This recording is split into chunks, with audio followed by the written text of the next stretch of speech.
Misalnya rekan PPDS sekalian, hari ini saya Rizandi akan mempresentasikan terkait Rastelli Procedure. Izin moderator.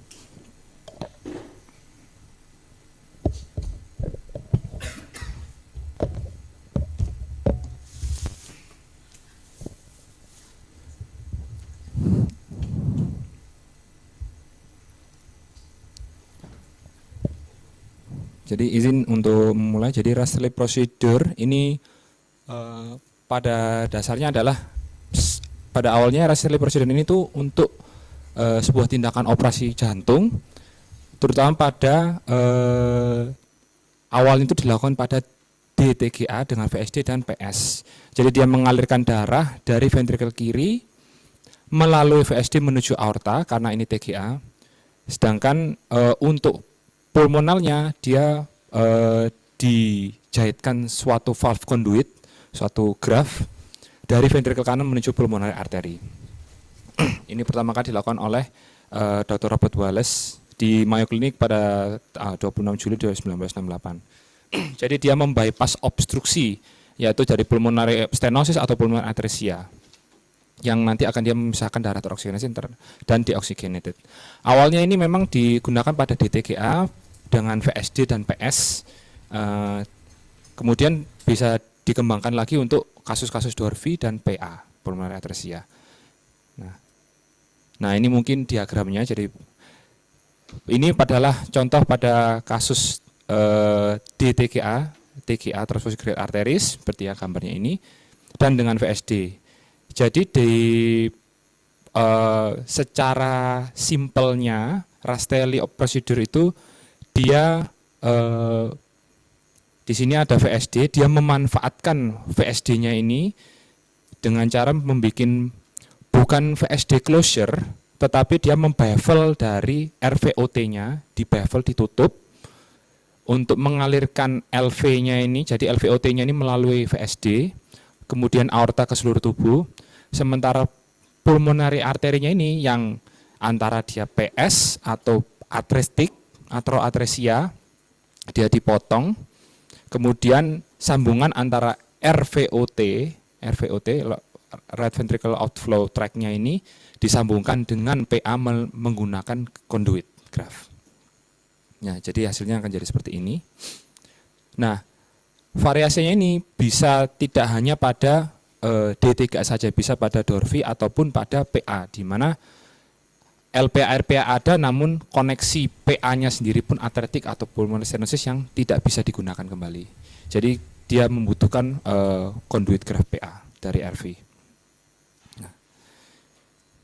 Jadi sehingga pada saat ini istilah Rastelli procedure yang awalnya digunakan untuk DTGA saja sekarang dikembangkan untuk kasus-kasus lain termasuk truncus arteriosus, kemudian VSD dengan PA pulmonary atresia, Dorfi dengan PS dan lain-lainnya lagi. Nah, jadi saat ini yang dikatakan Rastelli procedure tidak hanya untuk DTGA.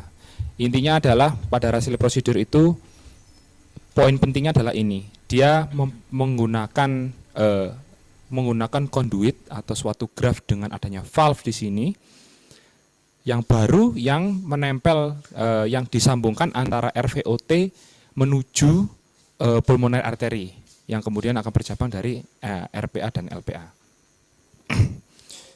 Nah, jadi pada dasarnya adalah Rastelli procedure ini membutuhkan LPA dan RPA-nya ini yang ada, dan dia harus ya pada dasarnya adalah Rastelli procedure ini merupakan suatu repair yang biventrikuler, sehingga selain dari kondisi-kondisi di atas tersebut, dia harus juga memang memenuhi syarat biventricular repair dahulu. Nah, ini kasus-kasus yang dibutuhkan Rastelli. Jadi Rastelli ini bukan suatu jatuh ke tindakan apa, tapi ini termasuk dalam pilihan repair yang bisa kita lakukan terutama untuk biventricular repair. Nah, contohnya pada TGA, di mana pada TGA itu untuk operasi atau tindakan manajemen TGA yang paling baik sebenarnya memang arterial switch. Namun syarat dari arterial switch adalah dia tidak boleh ada PS atau PA dan aortanya juga baik. Sementara pada di sini kalau misalnya memang di TGA VSD dengan PS yang tidak dapat direseksi, maka kita harus melihat kalau memang LPRPA-nya sudah cukup, bisa dilakukan Rastelli atau tidak cukup, maka mungkin dilakukan bitisan terlebih dahulu, dievaluasi kembali bila cukup kemudian Rastelli. Nah, ini sama kayak Dorvi juga, bila memang dia ada PS non resectable, maka dia berlanjut pada extracardiac, membutuhkan repair dengan extracardiac conduit, yaitu Rastelli ini tadi. Begitu juga dengan pulmonary arteriesnya yang absen dan dia bisa dilakukan memenuhi syarat sampai biventricular repair, jadi PA pressure-nya cukup rendah, maka ini dia tidak ada PA, hipoplastik PA, tapi cukup untuk dilakukan biventricular repair, maka bisa dilakukan RV2 PA conduitnya itu tadi dipasang dan dilakukan Rastelli procedure. Nah, jadi ini kalau teknik operasinya dari Mavrodis. Jadi pada dasarnya yang pertama adalah sternotomi dahulu. Nah, pada pasien ini dia sudah dilakukan bitisan. Jadi ini dari aorta. Nah, ini. Jadi saat mulai CPB dia harus diklip dahulu agar tidak terstil. Jadi saat memulai kondaksi CPB-nya, mulai mengalirkan ini agar aliran CPB ini tidak berjalan pada PA. Diklip, kemudian dijalankan, kemudian nanti akan dilepas. Selanjutnya clamping, kemudian venting dahulu, venting jantung kiri, bisa dari superior pulmonary valve menuju LV-nya, kemudian cross clamp dan cardioplegia. Setelah itu RV incision-nya dibuka. Nah, ini yang patut diawasi adalah hati-hati terhadap coronary vessel-nya ini. Jangan sampai injury saat melakukan insisi dari RV. Nah, ini dia harus cukup untuk reseksinya hingga muscle bundle-nya juga harus dibuka agar tidak ada RVOTO dan stenosis. Nah,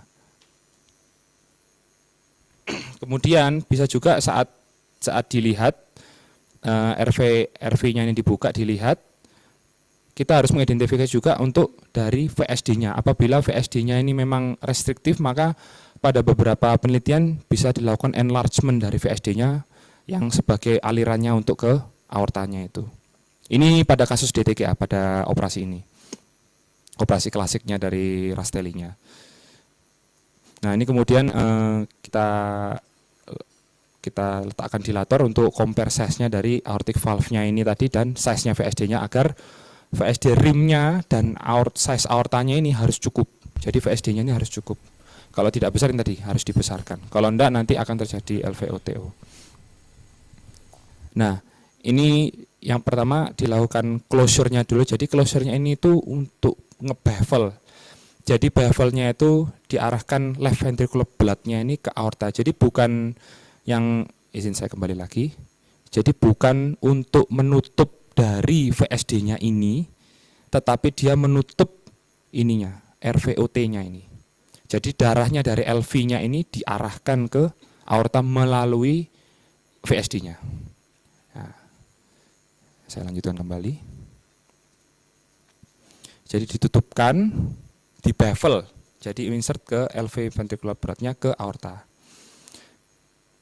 Nah, jadi ini memang problemnya adalah bila saat penjahitan ini hati-hati untuk menghindari dari conduction sistemnya di antara tricuspid valve-nya dan muskulosalansisinya ini tadi tersebut, bagian sini. Nah, kemudian MPA-nya ini ditransected dan dijahitkan. Nah, penjahitannya ini harus diplacekan di atasnya apa? Proksimal dari pulmonary artery stump-nya ini. dan harus harus juga meliputi dari pulmonary valve leaflets-nya. Jadi tidak ada trombus yang membentuk di atas leafletnya ini tadi. Dibuka, kemudian kita juga merepair juga pada dasarnya ini didapatkan ada juga PFO dan untuk selanjutnya untuk de-airing dan bila ada defek-defek lain juga ditutup. Kemudian dilakukan conduit construction-nya. Nah, jadi conduit construction-nya ini kalau pada kasus ini dia menggunakan Dacron dengan adanya valve conduit. Jadi kalau prepare-nya ini dia harus di-immerse pada darah pasiennya ini sebelum dijahitkan di bagian luarnya ini. Jadi kayak di prepare-nya dulu, dimasukkan, direndam di darah pasiennya, kemudian baru dijahitkan. Nah, poin penting pada bagian dari proksimal, bagian dari menempel pada RV ini, dia dipotongnya miring. Itu tujuannya adalah biar dia nempelnya nanti miring, jadi miring biar dia tidak melingkar ke atas. Tujuannya apa? Bila grafnya dia melingkar ke atas, ke superior jantung, ke bagian anterior jantung, nanti dia akan bisa tertekan dari sternumnya, tempat sternotomi. Makanya dia harus serendah mungkin dan tempatnya ini, valve-nya ini dia harus sedistal mungkin, sedekat mungkin ke bagian bifurkasio agar dia lebih rendah dan di sini dibilang distal dan away dari tempat sternotominya, biar nanti saat ditutup dia tidak tertekan, tidak terjadi stenosis. Kemudian dijahitkan secara matras.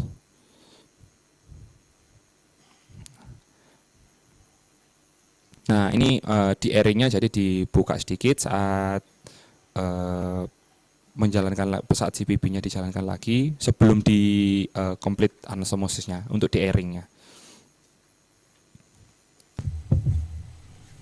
Nah, ini sudah selesai. Jadi yang terjadi, yang finish dari operasinya adalah ini pasien ini bitisannya sudah dipotong. Kemudian terdapat RV PA conduit dengan tadi yang di dalamnya sudah ada baffle dari LV ke aorta. Nah, ini penelitiannya, ini studinya ini itu pada tahun 2001. Mortality rate-nya emang 7%. Jadi 7 tahun sampai studi ini itu tidak ada no operative death-nya. Early death-nya adalah jadi tadi straddling tricuspid valve dan ya aortic loss clamp-nya yang lama. Hospital stay-nya 9 hari. Nah, kemudian ada juga yang VSD enlargement dan ada yang terjadi AV block juga. Nah, untuk 10-year survival rate-nya ini bisa sampai 70% pada penelitian ini dari Mavrodis. Kemudian ada lagi penelitian lain meneliti di sini tahun 2019 ini di Rumah Sakit Indiana University. Jadi dia bisa sampai 5-10 tahun itu bisa free from death and cardiac transplant ini 93% dan 84% survivalnya 84% pada 15-20 tahun pada kasus ini. Jadi pada center-center yang besar memang angka keberhasilannya cukup baik. Untuk conduit size-nya, diameternya bisa rata-rata 17 mm dan bisa menggunakan homograf, bovine jugular vein, ada PTFE dan ada menggunakan Hancock. Kemudian tindakan lain juga ada juga dengan seperti tadi ada VSD enlargement, ada yang AV block dipasang pacemaker, ASD closure, dan kemudian ada juga yang TAPV repair dan ada juga yang unroofed sinus coronary repair, artery augmentation juga ada. Kemudian penelitian yang lainnya lagi. Nah, di sini dibilang tidak ada early, tapi emang ada 3 late death dan 1 heart transplantation pada penelitian lainnya lagi ini. Post-op 12 tahun yang tadi ya. Jadi kalau untuk center-center besar ini kan di Amerika ya, mungkin mereka dengan prasarana yang baik, angka keberhasilannya pun cukup baik. Nah, jadi kalau pada penelitian yang ini, RVPA connection-nya ini menggunakan homograph, bovine jugular vein, PTFE ini tadi. Dan ada yang menggunakan freestyle porcine. Nah, min size-nya 17,3 mili. Dan kalau di sini untuk menghindari out of valve distortion setelah sterile closure, yaitu tadi yang tertekan itu, di penelitian ini juga sama. Jadi pulmonary valve conduit yang baru itu diletakkan di sedistal mungkin mendekati pulmonary artery bifurcation. Jadi dia lebih ke superior ya, lebih ke superior jantung agar dia lebih rendah letaknya, lebih profundus, lebih dalam agar menghindari dari sterile closure-nya tadi. Kemudian pada operasi ini dia menggunakan Gore-Tex membran yang mungkin yang beberapa bulan lalu mungkin pernah ada demonya di sini ya. Jadi dia membran Gore-Tex itu untuk mengcover ini tadi conduit, innominate vein, ascending vein untuk avoid injury bila akan dilakukan reoperasi. Tuh, untuk menghindari pelengketan. Mungkin sekian dokter presentasi singkat dari saya dokter.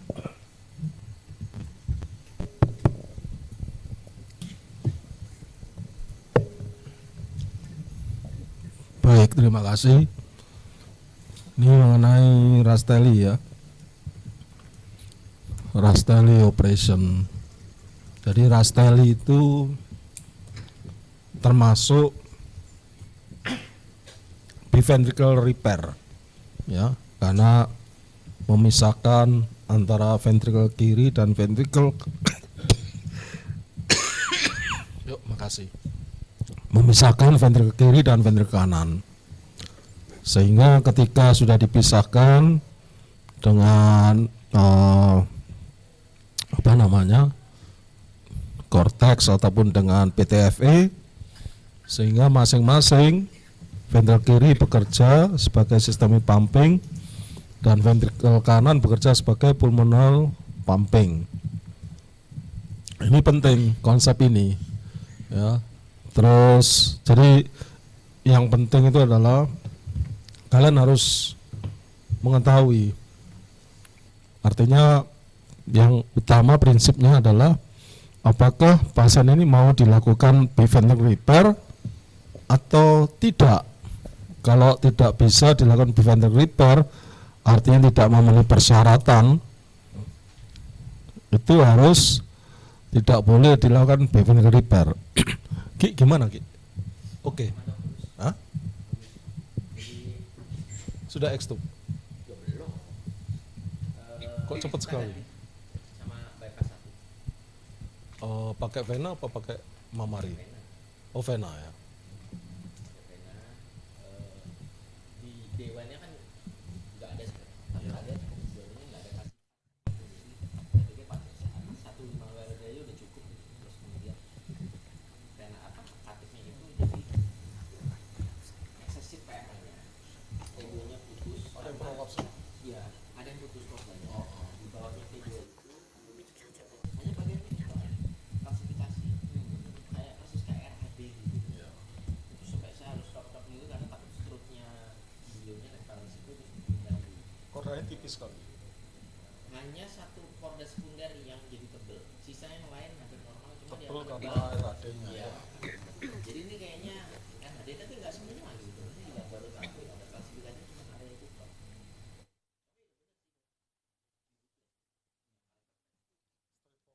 Oh, tadi. Cuma saya pasang pesa. Iya. Berani sedikit berani terus udah kan bagus itu. Iya. Stabil. Yang nutup sama? Thomas. Thomas masih di atas. Ya, makasih ya Ki. Ya. Saya udah ketemu sama keluarga dari Surabaya. Iya. Ya. Ditungguin banyak orang. Banyak. Hah? Masuk belum ada mereka. Tadi tanya. Ini merah semua. Iya. Tapi teman dokter di sini. Ya, jadi untuk jantung kongenital itu harus diputuskan apakah ini bisa di ventricular repair atau tidak.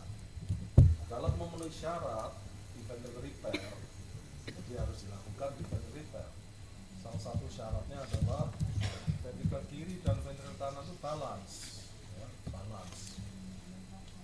Tidak salah satu adalah small,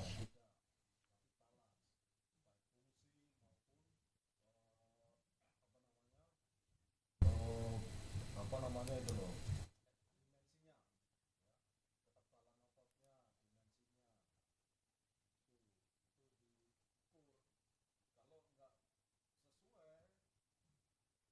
ketebalan ototnya, kalau nggak sesuai, artinya misalnya salah satunya adalah smallish, nggak bisa kamu melakukan preventive repair, nggak boleh maksa. Kalaupun harus melakukan preventive repair, misalnya pas perbatasan, ya, artinya bahwa borderline, boleh kamu melakukan borderline pada melakukan preventive repair, boleh, tapi harus pakai pengaman, ya. Harus pengamannya berupa escape. Biasanya kita taruh pada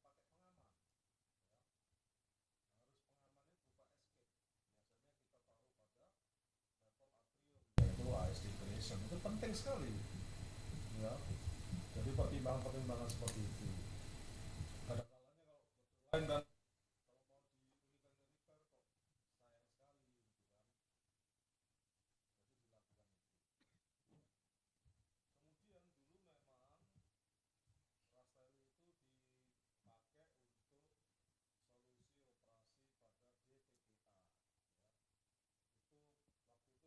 Itu waktu itu belum ada, ceritanya belum ada teknik ASO, address switch operation, belum, masih berpikir tentang bagaimana ini pokoknya memindahkan aorta, kan ini ya,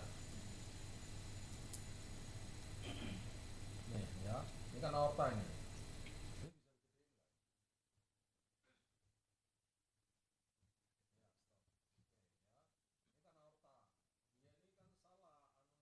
Di sini kan ventricle kanan, ini ventricle kiri. Harusnya aorta itu kan ke sini. Tapi ini kok berhadapan langsung, berhubungan langsung dengan ventricle kanan. Kan nggak mungkin, ya kan? Sedangkan demikian juga dengan arteria pulmonalis. Harusnya dia langsung berhubungan dengan ventricle kanan. Tapi ini berhadapan langsung dan berhubungan langsung dengan ventricle kiri. Ya, jadi terbalik tepatnya, sehingga ahli bedah mengembalikan anatomi tersebut. Jadi kalau kelainan anatomi idealnya, kelainan anatomi itu idealnya satu dengan pembedahan. Pembedahannya adalah utamakan untuk mengembalikan ke anatomi yang semestinya, yang normal, ya. Itu namanya ventricle repair, itu salah satu. Jadi mengembalikan anatomi kepada anatomi yang semestinya, yang normal, ya. Diharapkan ketika sudah dikembalikan ke posisi normal, diharapkan fungsinya juga akan normal, ya. Namun pada kasus-kasus yang kompleks, ya, yang bisa dilakukan preventive repair, ya, bisa dilakukan preventive repair pada kasus kompleks. Cuman ada beberapa hal yang perlu diperhatikan, ukuran lain, ya, yang tadi saya sebut, misalkan dengan pH, ya, itu bisa, asal syarat-syaratnya preventive repair terpenuhi.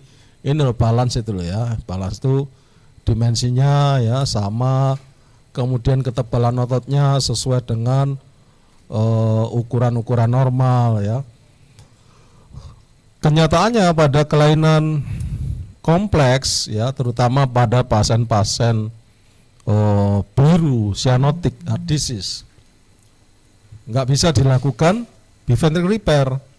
Jadi salah satu harus dikorbankan, ya, sehingga arahnya pada univentricle repair. Ya, jadi univentricle repair itu tidak memperbaiki anatomi, tidak. Artinya tidak mengembalikan kepada anatomi yang normal, tidak. Tapi memperbaiki fungsinya, ya. Fungsinya artinya aliran darah ke paru tercukupi, kemudian aliran darah ke sistemik tercukupi. ya. Itu yang namanya QPQS, namanya flow ratio, ya. Jadi harus mencukupi. Kalau nggak mencukupi, pasien nggak bisa hidup. Kalau misalkan nggak mencukupi, misalkan aliran darah ke paru kecil sekali, ya, kecil sekali, dia nggak bisa hidup lama-lama karena desaturasi terus. Sehingga mekanisme kompensasinya itu ada aliran tambahan. Dari mana itu? Ya mapkas atau kolateral untuk mencukupi aliran darah ke paru, ya. Nah, kembali pada DTGA ini, ya. Ini adalah VSD ini, ya, VSD. Ini kan ventricle kanan, ventricle kiri, ya. Kemudian ada VSD, ya, ada VSD. Nah, bagaimana cara mengembalikan anatomi kepada semula, lalu lintas atau sirkuit intrakardiaknya? Jadi ini harus ditutup. Pokoknya ini aorta ini diarahkan berhubungan langsung dengan ventricle kiri. Jadi caranya ini ditutup, ya, lubang ini, sehingga terpisah antara ventrikel kanan dan ventrikel kiri, dipisahkan dengan penutupan ini, ya, penutupan ini. Nah, terus bagaimana dengan arteri pulmoner di sini? Kan masih berhubungan dengan LV, ini dimatikan, ya, dimatikan dengan cara dipotong, ditutup, dijahit, kemudian ini, ya, arteri pulmonalis ini disambungkan pada ventrikel kanan. Jadi prinsipnya seperti itu. Ini, ya. Nah, ini kan ditutup sehingga ventrikel kanan dan ventrikel kiri terpisah. Kemudian arteri pulmonalisnya dipotong, dipotong dan dijahit sehingga tertutup. Terus disambungkan ke sini, ya, ke ventrikel kanan. Sehingga itu memenuhi sirkuitnya. Aorta keluar dari ventrikel kiri, arteri pulmonalis keluar dari ventrikel kanan.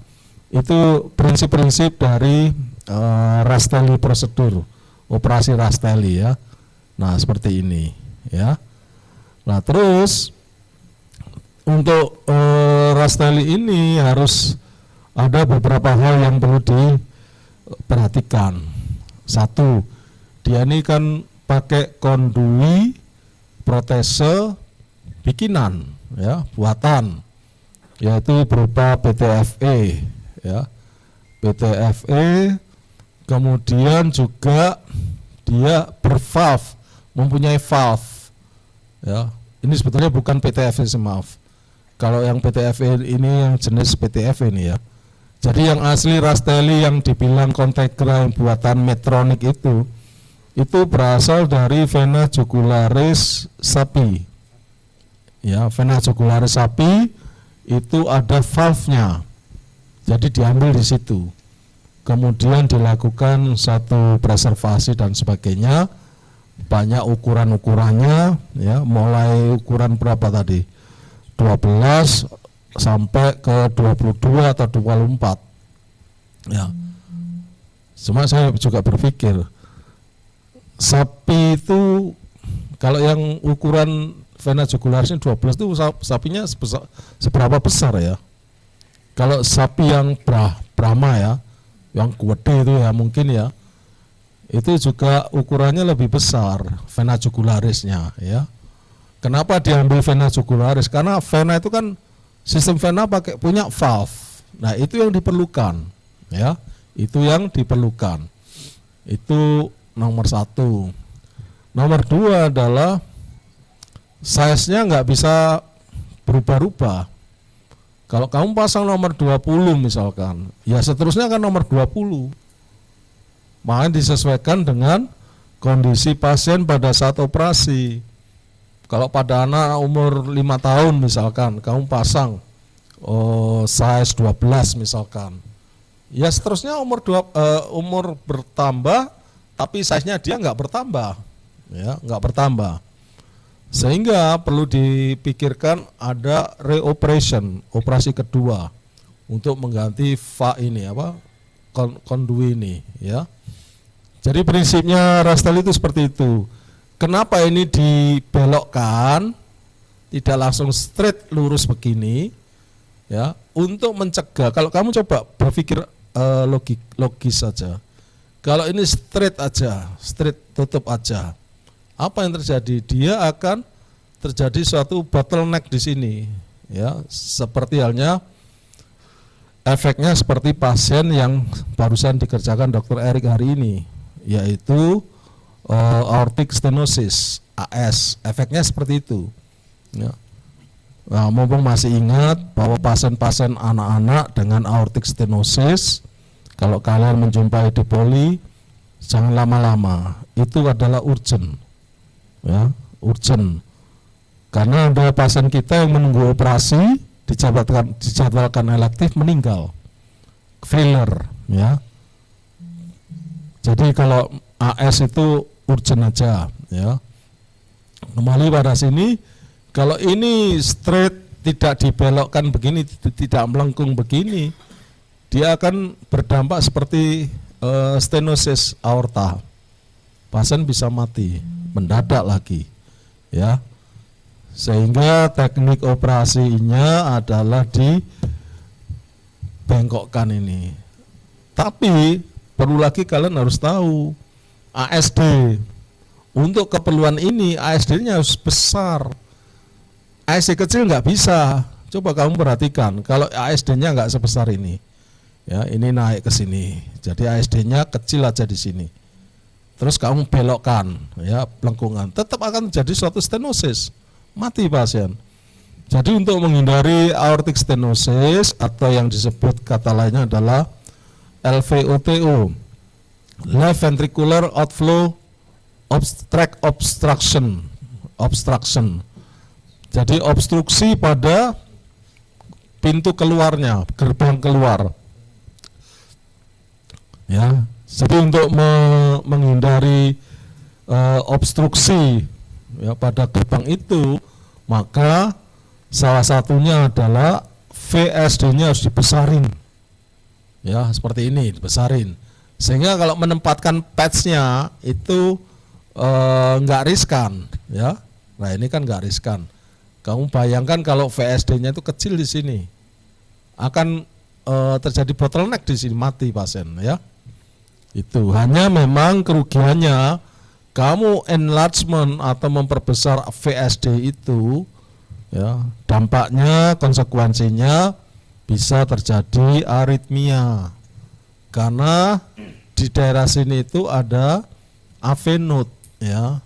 Jadi kalau dipotong itu conduction tisunya terjadi injury karena keperluan untuk enlargement, itu kamu harus menyiapkan pacemaker, ya. Pacemaker pertama, pacemaker temporary, TPM, temporary pacemaker.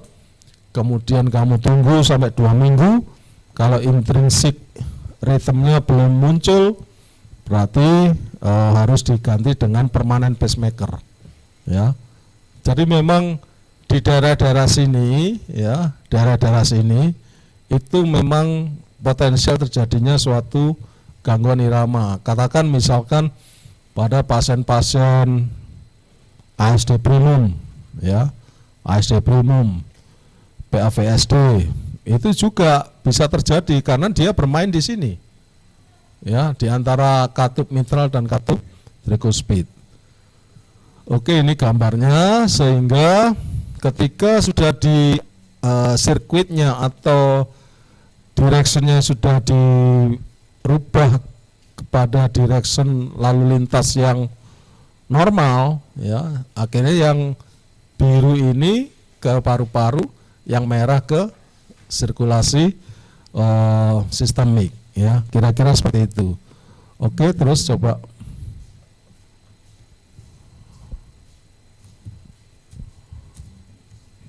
So next page. Ini juga sama, ya, menjelaskan, ya. Jadi ini adalah teknik-teknik operasinya. Nah, inilah yang saya bilang tadi. Kalau VSD-nya kecil begini, kamu nggak bisa langsung nyelonong seperti ini, nggak bisa. Ini loh buntu di sini, ya, buntu di sini, bottleneck di sini. Harus dikurangi nih VSD-nya. Tentu saja dengan konsekuensi dia potensial terjadi suatu aritmia, gangguan aritmia. Oke, terus, ya, ini adalah satu guidance ya, guidance atau PPK ya. Tentu saja tidak 100% bisa kita ikuti. Karena apa? Karena kelainan jantung kongenital itu tidak satu tipe. Kadang-kadang variannya banyak sekali. Ini hanya untuk menunjuk pada pola pikir aja, ya. Tidak selalu bisa diikuti absolut. Kadang-kadang kita berpikir, ya, sampai di sini kita berpikir, untung ruginya kita lakukan operasi yang di bawah ini, ya. Terus ya, oke, teknik operasi. Mungkin kalau Anda atau kalian belum ikut asisten operasi ya akan bingung ya.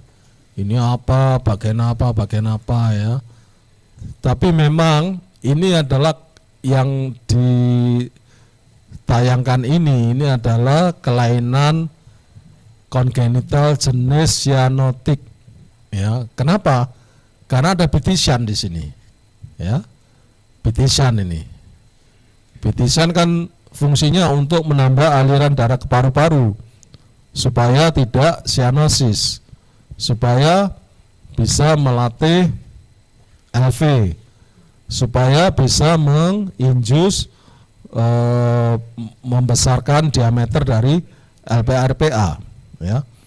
Pada cyanotic heart disease, syarat untuk preventive repair itu yang paling gampang adalah LPA-RPA harus sesuai dengan half size. Ya, makanya kamu harus tahu kalau cyanotic heart disease jangan cuma kamu cantumkan Megun, tapi half size, yang penting half size, karena LPA dan RPA harus sama atau lebih besar dari half size, tidak boleh kecil. Ya, sedangkan Megun itu kan hitungan antara LPA RPA dibagi diameter aorta di level diafragma. Nah, kalau RPA-nya besar, LPA-nya kecil, penambahannya kan sama. Ya, dibanding kalau LPA sama. Ya. Jadi lebih aman kamu pakai half size, tuh ya. Terus syarat kedua, LV sama RV harus balance. Ya, itu secara umum untuk indikasi preventive repair. Ya, jadi ini adalah cyanotic heart disease yang awalnya tidak memenuhi syarat preventive repair, ya, karena LPA-RPA-nya kecil, Megunnya nggak terpenuhi, sehingga harus dilakukan bypass dengan bitisan. Ya, kemudian beberapa bulan kemudian dievaluasi, LPA-RPA-nya sudah gede, sudah sesuai dengan half size, kemudian LV-nya sudah di-training menjadi besar, termasuk ototnya, ya, baru bisa dilakukan preventive repair. Untuk ini preventive repair-nya berupa Rastelli, ya, yaitu mengubah sirkuit, sebenarnya bukan mengubah ya, mengembalikan sirkuit aorta dapat dari LV, arteria pulmonalis dapat dari RV. Ya, terus coba, ya memang pelan-pelan harus untuk memahami harus pelan-pelan ya. Jadi ini adalah cuma untuk teknik operasi aja. Ya, di sini ada titik-titik, ini adalah suatu kanul untuk melakukan dekompresi. Ya, dekompresi atau ya apa namanya? Untuk ya kalau misalkan kamu buka ASD, buka RA berarti bikin ASD ya. Kalau sudah bikin ASD nggak usah pakai kanul ini, ya. Istilahnya apa namanya, bikin ASD untuk dekompresi, ya, supaya tidak LV-nya tidak tegang, ya. Terus, oke, sama ya, kamu pilih ini RV ya, untuk tempat konduinya tadi ya. Kamu pilih yang avaskuler. Jangan yang ada serabut-serabut vaskuler koroner, jangan. Pilih yang avaskuler ya. Baru dibuka, kemudian yang hipertropik itu dicop-cop sehingga longgar ya. Kalau ketemu VSD dilihat VSD-nya cukup besar enggak. Kalau tidak cukup besar harus dieksisi. Terus, nah ini kan, ini VSD-nya kecil, ya. Ini akan menjadi suatu turbulensi dan suatu bottleneck tadi, sehingga harus dilebarkan, ya. Dilebarkan jadi ngablak begitu, baru di patch. Terus, nah ini patch-nya ya, patch-nya ini tekniknya masih pakai teknik benang satu-satu, ya.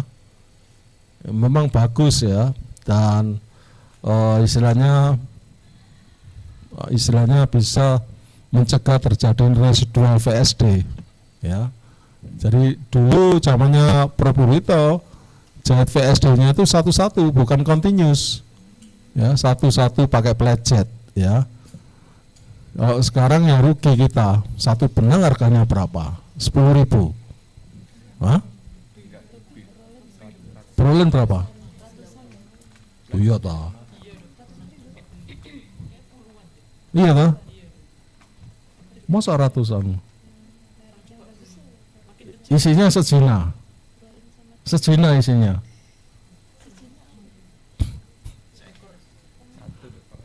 Cuma satu.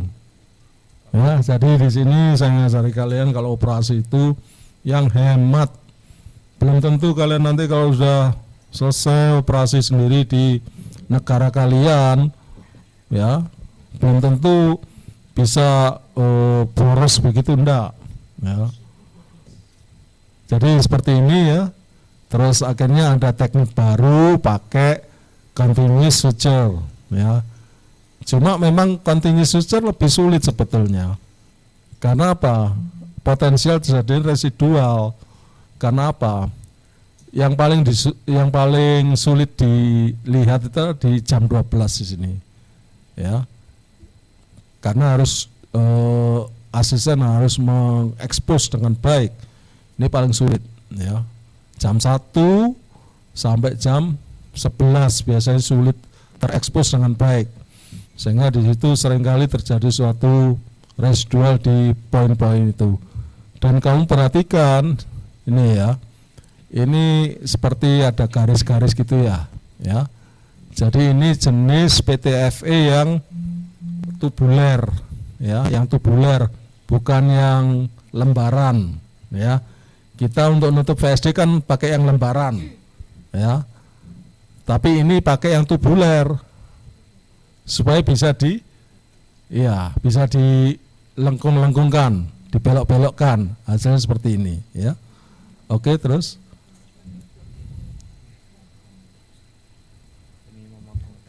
Awalnya, oh ya, terus dipotong kan PA-nya, terus ini dibuntu ya, karena ini kan masih berhadapan dengan LV, sehingga PA-nya harus dihadapkan langsung pada RV. Jadi PA-nya dipotong, kemudian ditutup, dijahit ya, sehingga nggak ada hubungan dengan LV lagi. Baru kemudian ini gap ini disambung pakai kondui, valve kondui. Kalau nama dagangnya Contegra itu adalah valve kondui untuk keperluan Rastelli. Oke, terus ini apa ini? Hah? Buka apa? Oh, ini tekniknya ya. Oke. Ya, terus nah ini yang saya bilang tadi ya, ini pakai tubular graf ya, jadi bukan lembaran. Maaf, ini adalah suatu kontegra ya, kontegra itu berasal dari vena jugularis dari sapi ya. Itu ada beberapa ukuran-ukuran, kamu harus tahu sesuai dengan berat badan ya. Jangan berat badan yang untuk orang yang sudah cukup besar kamu kasih untuk bayi, nggak bisa ya. Dan ini harus diukur. Kenapa dipotong miring? Karena ini di RV-nya yang dilubangi tadi itu harus cukup besar. Tujuannya supaya tidak terjadi suatu obstruksi. Ya. Kenapa tidak dipotong cut straight aja? Karena dia nggak cukup besar. Ya, kamu bisa membayangkan potong diagonal, potong miring dengan potong lurus. Kalau kamu hafizan kan begitu. Ya. Potong miring itu kan tujuannya untuk mencegah terjadinya suatu stenosis. Kalau potong lurus, ya pasti terjadi stenosis, ya. Sehingga ini berlaku pada Rasteli ini. Dipotong miring, tujuannya supaya tidak terjadi suatu stenosis atau obstruksi. Kemudian dijahitkan ke sini. Kemudian ini yang valve dari bovine jugular vein tadi, valve-nya harus sedistal mungkin mendekati bifurcatio, ya. Tujuannya supaya nanti ketika sternumnya ditutup dia tidak mengalami satu dampak ya. Oke, terus dan tidak boleh melengkung, menempat coba sebelumnya ini tidak boleh kepanjangan. Kadang-kadang kita kan berpikir, oh sayang sekali ya, mahal ini. Kamu tahu harganya ini berapa? Ada yang tahu? Graf ini berapa? Ada yang tahu nggak? 60 juta ya. Karena 60 juta itu kadang-kadang kita tuh eman-eman, sayang sekali kalau dipotong itu ya, dilebihkan gitu, enggak boleh ya, enggak boleh dilebihkan karena nanti berdampak pada obstruksi akibat tekanan atau menekan sternum itu menekan ya, jadi istilahnya penyet, tahu penyet? Bukan tempe penyet, bukan ayam penyet, apa? Penyet itu apa? Nenek? Kolak. Kolak itu untuk buat bulan puasa. Tergencet, penyet namanya, gepeng namanya. Tahu ya? Jadi kalau penyet atau gepeng karena sternum ditutup, sehingga alirannya kan nggak bagus lagi, ya. Sehingga terjadi suatu obstruksi, ya, paham ya? Jadi nggak boleh terlalu panjang sampai melengkung. Tapi kalau terlalu pendek, bagus nggak? Kalau pendek, ya jangan tension dong. Apa? Kamu yang kuat, kamu happy dengan yang pendek atau yang bagaimana? Pada pasien ini, memotongnya ini loh. Pilih yang mana? Pas. Pertama yang kita pikirkan bagaimana supaya tidak terjadi obstruksi kan, sehingga nggak boleh terlalu panjang, ya. Kalau terlalu pendek sekali kan tension, jadi mempengaruhi aliran juga, toh. Kalau pas, baik, toh, ya, aliran lancar, betul. Tapi ada kekhawatiran nggak? Ya, kira-kira kekhawatirannya di mana? Kalau dia tumbuh kembang, ini kan tidak bisa tumbuh, ya. Mungkin di awal dia baik, alirannya baik dan sebagainya, ya. Karena kamu motongnya pas. Ya seperti bitisan aja. Kalau bitisan kepanjangan, dia akan terjadi suatu aliran yang ya, sehingga menginjus terjadinya suatu trombus, ya. Tapi kalau terlalu pendek, itu jadi suatu tension. Kalau pas, bagus, tapi kedepannya dia tidak bisa mengikuti tumbuh kembang pasiennya, sehingga harus dilakukan koreksi, ya. Jadi memang agak sulit ya, tapi harus dikerjakan. Sehingga prioritas kita adalah bagaimana pasien ini survive in the short term untuk sementara, ya. Oke, terus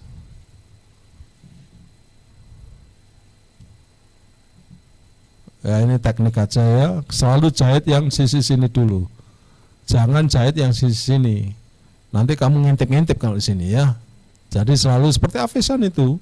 Ya, avesan ketiaknya dijahit dulu. Ini kan ketiaknya. Ya.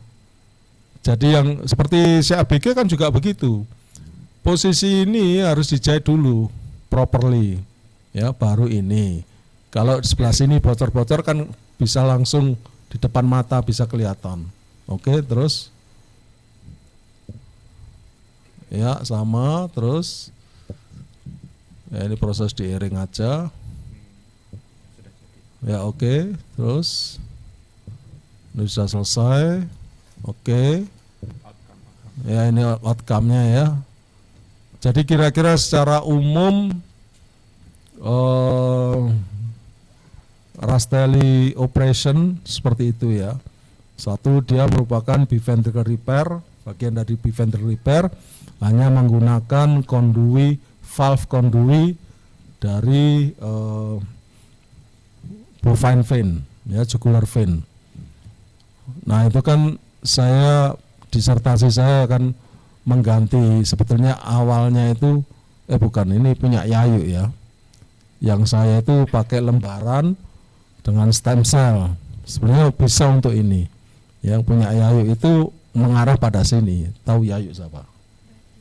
Katanya siapa? Kok bisa namanya Yayu? Oke, silakan, ada pertanyaan 2 atau 3 pertanyaan, silakan. Liliho kok nggak ada? Kemana? Dinas luar? Hah? Masuk operasi. Terus? Ayo silakan bertanya. Biasanya rajin bertanya si Lili. Ya kamu ayo. Kalau misalnya dia bertumbuh terkait sama panjang berapa konjugal untuk lebarnya sendiri, itu juga apakah akan berpengaruh atau tidak? Terus untuk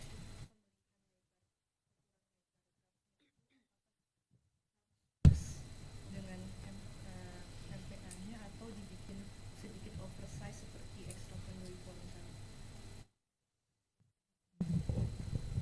Ya kalau kok lebar, diameter maksudnya? Hah? Diameter. Kira-kira panduannya apa kalau diameter? Full size ya. Diameter MPA itu kamu ambil yang full size ya. Itu panduan. Kalau lebih besar dikit bagaimana? Kamu melihat kondisi atau situasi yang ada ya. Artinya mungkin lebih bagus ya, tapi kamu harus mempertimbangkan juga ketika sternum ditutup bagaimana ya. Jangan sampai kondui yang lebar yang diameternya gedean, ketika terisi darah dia akan menekan koroner yang di bawahnya ya. Salah satu pernah terjadi di harapan kita waktu saya training dulu ya, Rastelli bagus, berhasil bagus, tapi meninggal. Kenapa? Karena ketika valve kondunya itu terisi darah kan kembung kan, nah dia menekan koroner yang di bawahnya, ya, koroner yang di bawahnya, sehingga matinya ya karena koronernya, ya ini loh koroner ya. Jadi ini.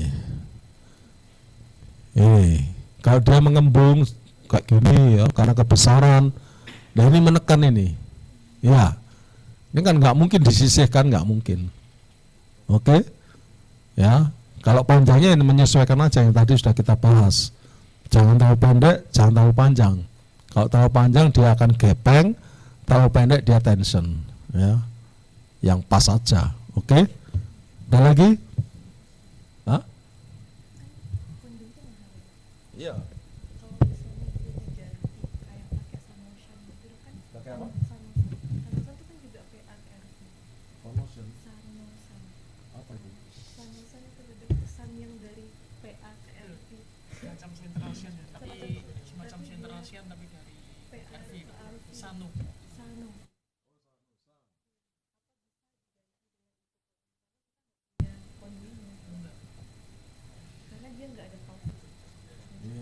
valve-nya.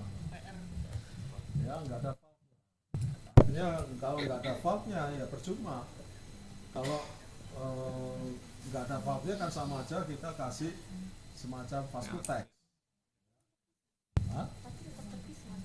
Apa yang terpisah? Aliran pulmonal sama sistem. Iya, tapi kan nggak ada valve-nya.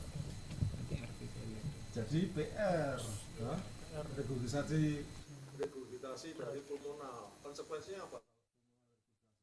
Sehingga operasi Valo itu dilarang adanya PR, ya. PS lebih utama dibanding PR. Artinya PS lebih bisa ditoleransi dibanding PR. Kira-kira masih ingat nggak kenapa PR dilarang? Ada yang masih ingat? Izin dok, karena nanti kalau di lama-lama kan PR membebani RV-nya bisa RV failure dok ke depannya. Terus masuk kanan itu aja. Terus itu ada terusannya, volume overload, terus terjadi suatu sebelumnya kaidah pertama, kalau volumenya ditambah apa yang terjadi? Dilatasi, ya, terjadi dilatasi karena dia kan bukan kompartemen dari besi yang kaku, dia kompartemen dari otot, sehingga dikasih volume berapapun dia masih bisa tapi melar, ya. Kalau dilatasinya sedemikian rupa terus menerus, apa yang terjadi?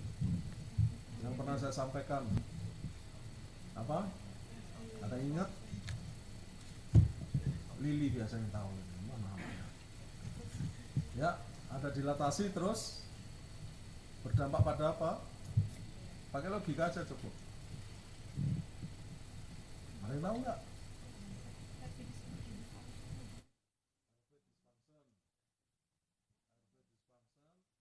apa lagi? Ini penting ini, sehingga menyebabkan sudden death, dan itu kebanyakan terjadi pada pasien Valo dengan regurgitasi pulmonal. Ya. Jadi itu adalah suatu mekanisme patogenesisnya, mulai dari PR, jadi overload di RV, jadi dilatasi, terus terjadi apa lagi? Kalau dilatasi terjadi apa? Ayo logika ayo. Hah?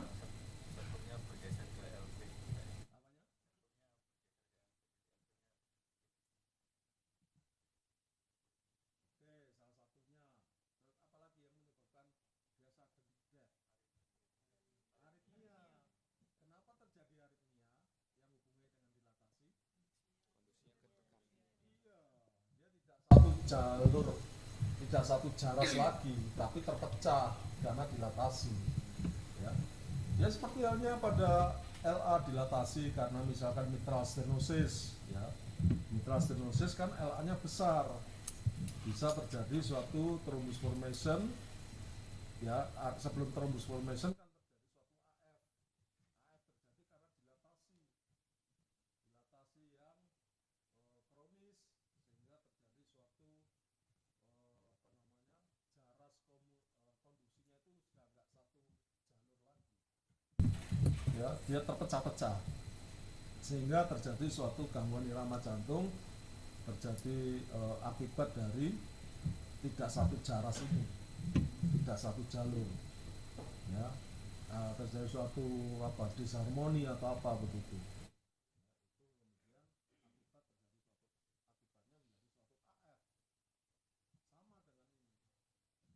RV dilatasi terus menerus, ya, karena PR, ya, akan menjadi suatu aritmia. Kalau kamu buka lagi buku-buku itu, kematian post operasi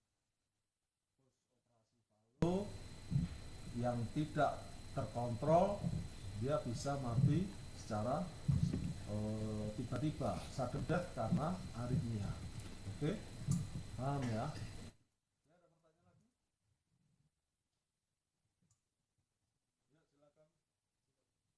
Ya.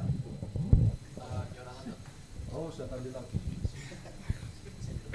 Sebenarnya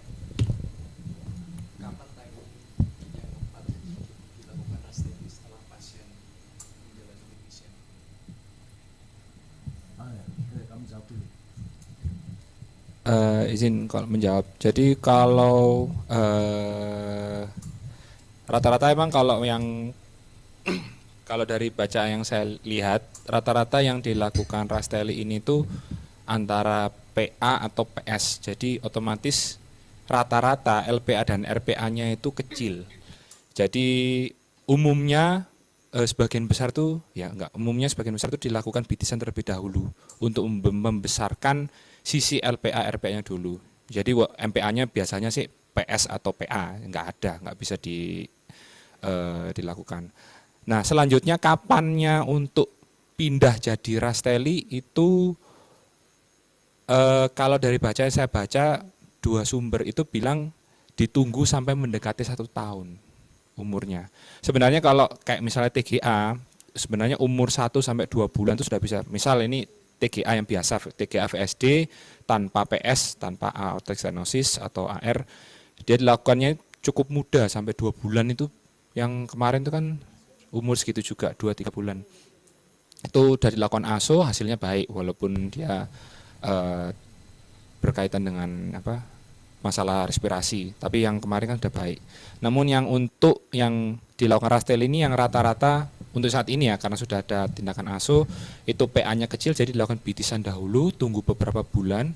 Tapi kalau dari penelitian rata-rata dikatakan surgeon itu memilih menunda sampai dekat 1 tahun. Kemungkinan untuk akar besar dan kita bisa istilahnya untuk memilih konduitnya itu lebih mudah, karena kalau terlalu kecil dan kita memasangkannya besar seperti tadi, rongganya nanti kalau saat ditutup dia bisa tergencet, bisa stenosis, menarahan dokter. Jadi singkat aja ya, kalau pertanyaan itu kapan ya, kapan dilakukan Rasteli ya. Tadi yang sudah saya bilang, Rasteli ada biventricular repair. Kamu memutuskan biventricular repair itu kalau sudah memenuhi syarat. Kalau syaratnya sudah terpenuhi, lakukan. Jangan menunggu simptom yang ada. Ya. Sebab apa? Secara global, secara umum, prinsip untuk dilakukan definitive repair, dalam ini adalah preventive repair, itu lebih awal lebih baik. Kenapa? Karena ketika lebih awal sudah dikoreksi anatomi yang anomali itu, yang terjadi suatu kelainan itu dikoreksi menjadi normal, pasien atau anak tersebut akan mengikuti pertumbuhan seperti halnya anak normal. Ya, ada beberapa studi juga menyebutkan kalau dilakukan misalkan katakan cyanotic heart disease VSD atau ASD ya, atau PAVWD dan sebagainya, dilakukan pada usia sekolah misalkan atau dilakukan pada usia yang sudah dewasa misalkan, itu sudah terjadi suatu kelainan yang istilahnya yang menetap ya, di level, dikatakan di level vaskular ya. Sehingga kalau dikoreksi kelainan yang sudah menetap itu tidak bisa menjadi normal lagi. Taruhlah misalkan paling gampang TOF itu kan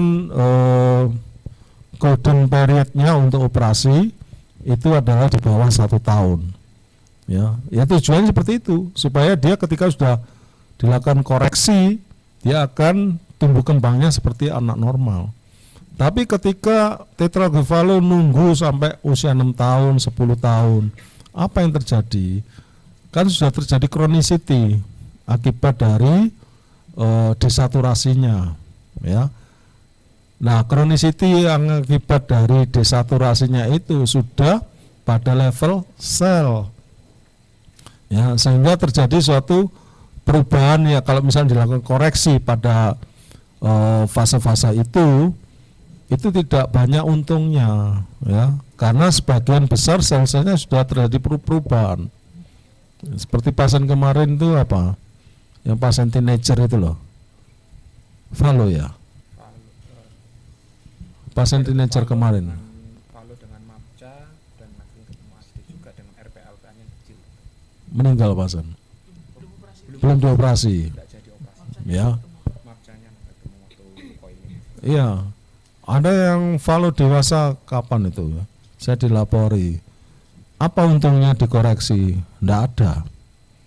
Ya, kenapa dioperasi? Karena ada gejalanya dan gejalanya sangat mendesak untuk dilakukan untuk memperbaiki simptomnya itu aja. Tapi untuk menjadi normal tidak bisa. Ya.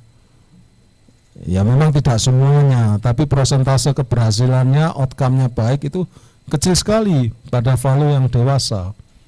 Tidak seperti falo yang di bawah usia 1 tahun. Oke? Ada lagi? Cukup ya? Sekarang bahas apa? Pre-op? Ada? Ya, yuk.